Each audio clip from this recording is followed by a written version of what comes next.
So I'd like to welcome everybody to the Caring for Our Watersheds virtual finals. And our next presentation is Megan and Meredith and their presentation, Reduce, Reuse Shampoo.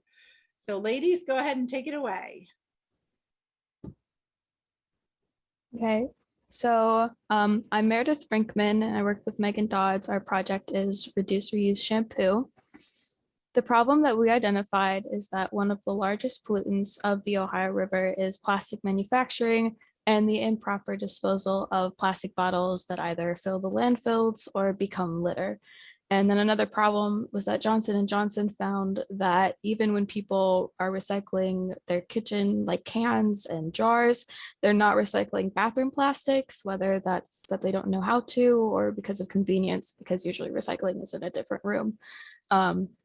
So our goal through this project was to be able to reduce the waste that's created from the improper disposal of bathroom plastic.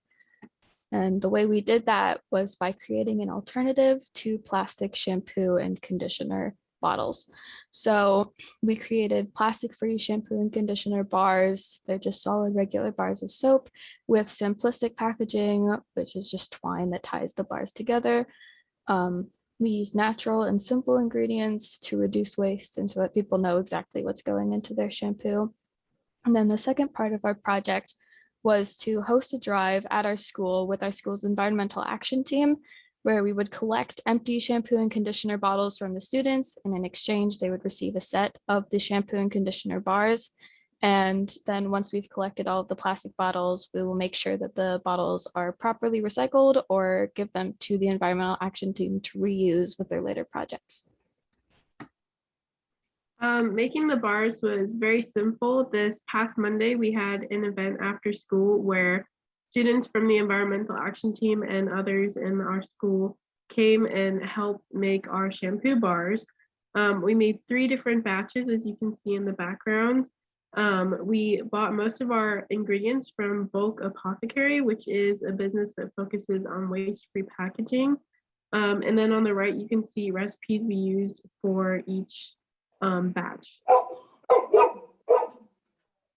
The drive, we want to have that on the first week of May, so May 3rd through 7th.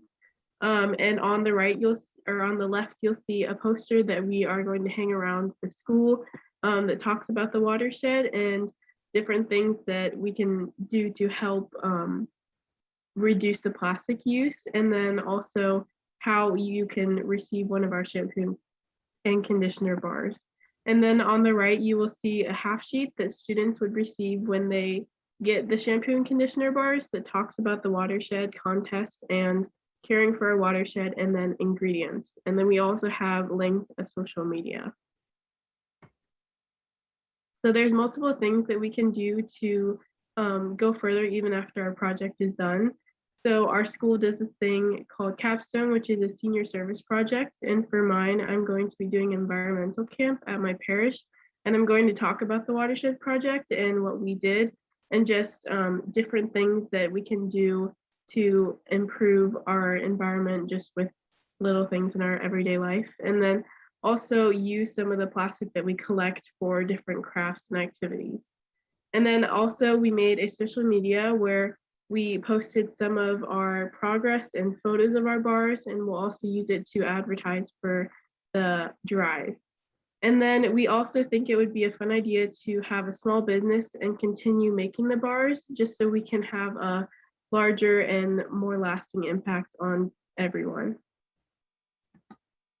So these are just some of the pictures that we took. Again, we made the shampoo bars April 19th, which was this past Monday. You can see the making of the molds. The molds were about 11 inches by 5 inches. They were made completely from recycled wood. So we did everything that we could to make sure that everything was as waste-free as possible in this process. And then when we cut them up, each mold made about 16 shampoo bars. I have one with me again, as they're just the size of a regular bar of soap, so that they're quick and easy to use. We just wanted to thank Caring for a Watershed for giving us this opportunity and allowing us to bring our ideas to life and having an impact on people through small things just like shampoo and conditioner. Thank you. Great job, ladies. So do our judges have any questions? Pat, go ahead, and then we'll go to Scott. I'm interested in what kind of research or how you determined the composition of the soaps. You mean like the ingredients and recipes? Yeah. So we found 2 recipes on different blogs that we liked the ingredients, and they were just very simple. And so we used those as a base, and then we just adjusted them to how many bars we wanted for our progress or our Have you project. tried them? Have you tried them? We haven't actually tried them yet since we just made them, but I took a little piece and it does lather like soap. So yeah, Terrific project, really. thank you. Scott, you had a question? Yes, I have 2. Very nice presentation, ladies. My first question is the use of it. So, like, do you break a piece off, or do you use 1 bar at a time, or how would you use that, when you're in the shower or whatever? So actually another thing that we found, when you're using in the shower, again, you would use it how you would regularly use a bar of soap. So just like lather it up and then use it in your hair. But we also found that it reduces the amount of shampoo that a person would have to use. So when a person is using it off of the bar, I believe they use about 2 ounces, and they tend to use closer to 5 or 6 when they're pouring it out of a plastic bottle. So they're also designed to last a little bit longer. Okay. My second question is, do you have any idea on cost? Like, how much does it cost to make, your batch that you did? I'm not exactly sure, but our bars are pretty large. And if we go back to the recipe, we didn't use that much in each bar. So you could make a lot with just a short amount of ingredients. So we made 16 with, I think it was like 3 1/3 pounds of soap base, like less than 1 ounce of shea butter, and then a little more than 1 ounce of castor oil. So it's a really small amount for just 1 bar. So for our project, we're doing a drive, so we're giving them out for free, but I don't know exactly how much we would charge for them if we were to make a small business. But overall, the cost to make them isn't very high. Okay. Thank you, ladies. And Sue, I think you had a question? Yeah, could you give me more details on your budget as far as communicating why to use these bars and how much that you're going to need to make, enough for your big giveaway? So since we originally had each mold make about 24 bars, but we changed that to 16. We're gonna have at the end of it 96 bars of shampoo and 96 of conditioner. And so we're gonna have 6 different scents and colors and all of that. I'm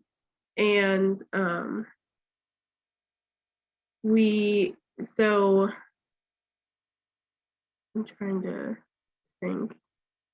Meredith, do you have other stuff to Yeah. say? I'm trying to remember how much the budget was. I believe it came out around like $700 for all of the ingredients. So it wasn't a lot. And that was also including the burners and like hot plates Yeah. they bought. So I don't think it was all that expensive to buy the ingredients. We bought them again in bulk. So it didn't cost too much to buy them. And I mean, ideally with any 1 bar of shampoo, it doesn't take a lot of ingredients, and it doesn't take a lot of money to make it, and it's designed to last for a very long time. So it should be very cost efficient. Yeah, and also the one website that we mentioned, Bulk Apothecary. So when we bought all of our materials, there were bigger sizes that you could get. So you could get even more for less money. but we just didn't need that much for our project. So there are different options to get more material for less per like ounce or something like that. Yeah, buying in quantity. Yeah, Yeah. gotcha. Can I have one more follow-up? Pat, let's go to Corey first since he Yeah. wants a question. I couldn't see him. Thanks for the great presentation. Just two quick questions. First one is, how did you select shampoo? I know you had mentioned all the different plastic waste generated from bathroom toiletries, but just curious how you arrived at shampoo. And are there any other solid shampoo and conditioners on the market now? So we kind of decided to do shampoo and conditioner because our teacher, Mrs. Reese, she mentioned lotion, but I don't really use lotion that much, but I thought of how almost every single day someone uses shampoo and conditioner. So it's really something that if you change that aspect, you are making a big difference in the long run. Meredith, do you have? I did a little bit of looking at like other types of bar shampoos and conditioners. I haven't seen anything that's being like mass produced, no large name brands. Anything that we found about making bar shampoo and conditioner came from like blogs and stuff, small. Yeah, there are some like little shops on Etsy that sell them, but like Meredith said, there's no like name brand things that make shampoo and conditioner bars. Yeah, I was curious. I just never heard of it. And granted, I'm not the most knowledgeable person yet, but Yeah, I've never used them before, so it was an exciting thing to kind of be able to make. all right. Well, thank you. And Pat, one quick follow-up. So that was that was great because do you have any plans to follow up with the folks, the kids that you give, your peers that you give the soaps to see, if they intend to, continue to try to seek out and use that type of product? Yeah, it would be, we didn't really think about that, but now that you mention it, it would be a good idea to ask people for their reviews, like how it was, how easy it was, especially for people with different hair types, because I know that is a big factor when people are choosing shampoo and conditioner. So yeah, we probably will, since it's just our school with the drive, it won't be very hard to contact people who use them. And again, we're looking to turn it into some kind of small business. I know that's something that I'm really interested in. So I believe like if people do really like it at our school, then we can start with like selling or advertising more like with the students at the school or with the families, and then just like starting there with the people and the families that live near us, around us. Great job. Well, Meredith and Megan, I want to thank you so very much. And remember to log in Saturday at 10 o'clock when we do our finalist reveal. I look forward to seeing you then, ladies. Thank you. Thank you. Good job. Thank you. Bye, Mrs. Reed.